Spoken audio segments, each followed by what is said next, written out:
Hey everybody, Felcha Rash. Welcome back to 365 Days of Irish Tenor Banjo Tunes. Today is day 46. If you're just joining us for the first time, this was my New Year's resolution to pick up the banjo at least once a day and try and learn a new tune, but more it's about me practicing every single day to try and get better at the banjo. So I'm just a beginner. You might find these useful if you're also a beginner because I tend to play them fairly slow.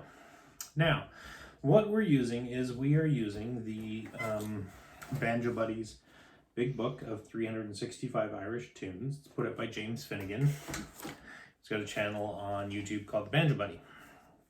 So it's kind of occurred to me that I quite often pick tunes that are easy or seem easy to me. And so I play a lot of jigs in D, a lot of jigs in G, and things like that.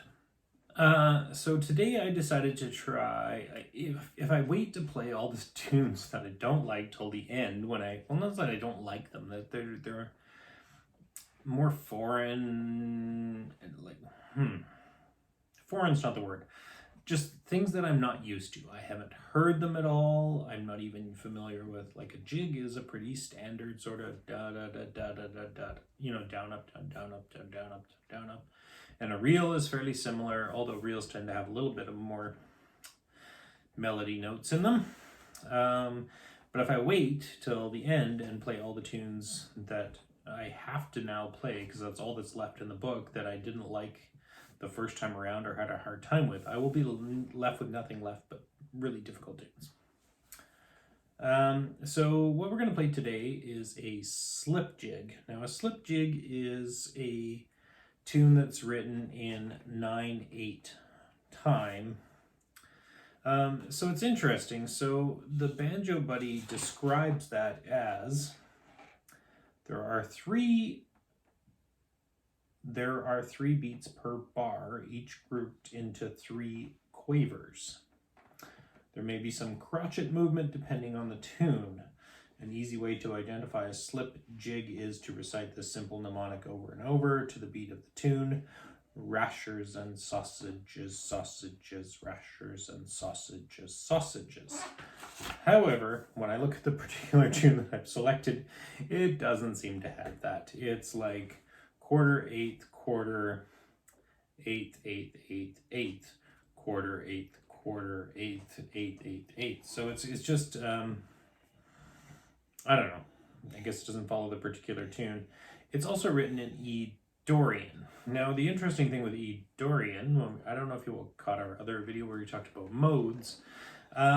So Dorian is like the minor scale, except it has a raised sixth.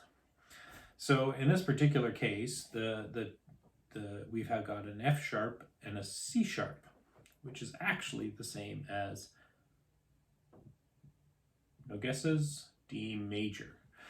But it's where it starts and ends and the root and all those things that make it E Dorian as opposed to D major. So all of that rambling aside, we're going to play a tune that's just a little bit unfamiliar to me in terms of how it should go. Never listened to it before, and the notes on the page are just a much different order than I'm used to in a straight up jig or a straight up reel. So, like usual, first time through, a jig for a kiss, nice and slow. Then I will practice and try and speed it up, although I make no guarantees because this is more of a difficult tune for me.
few moments later.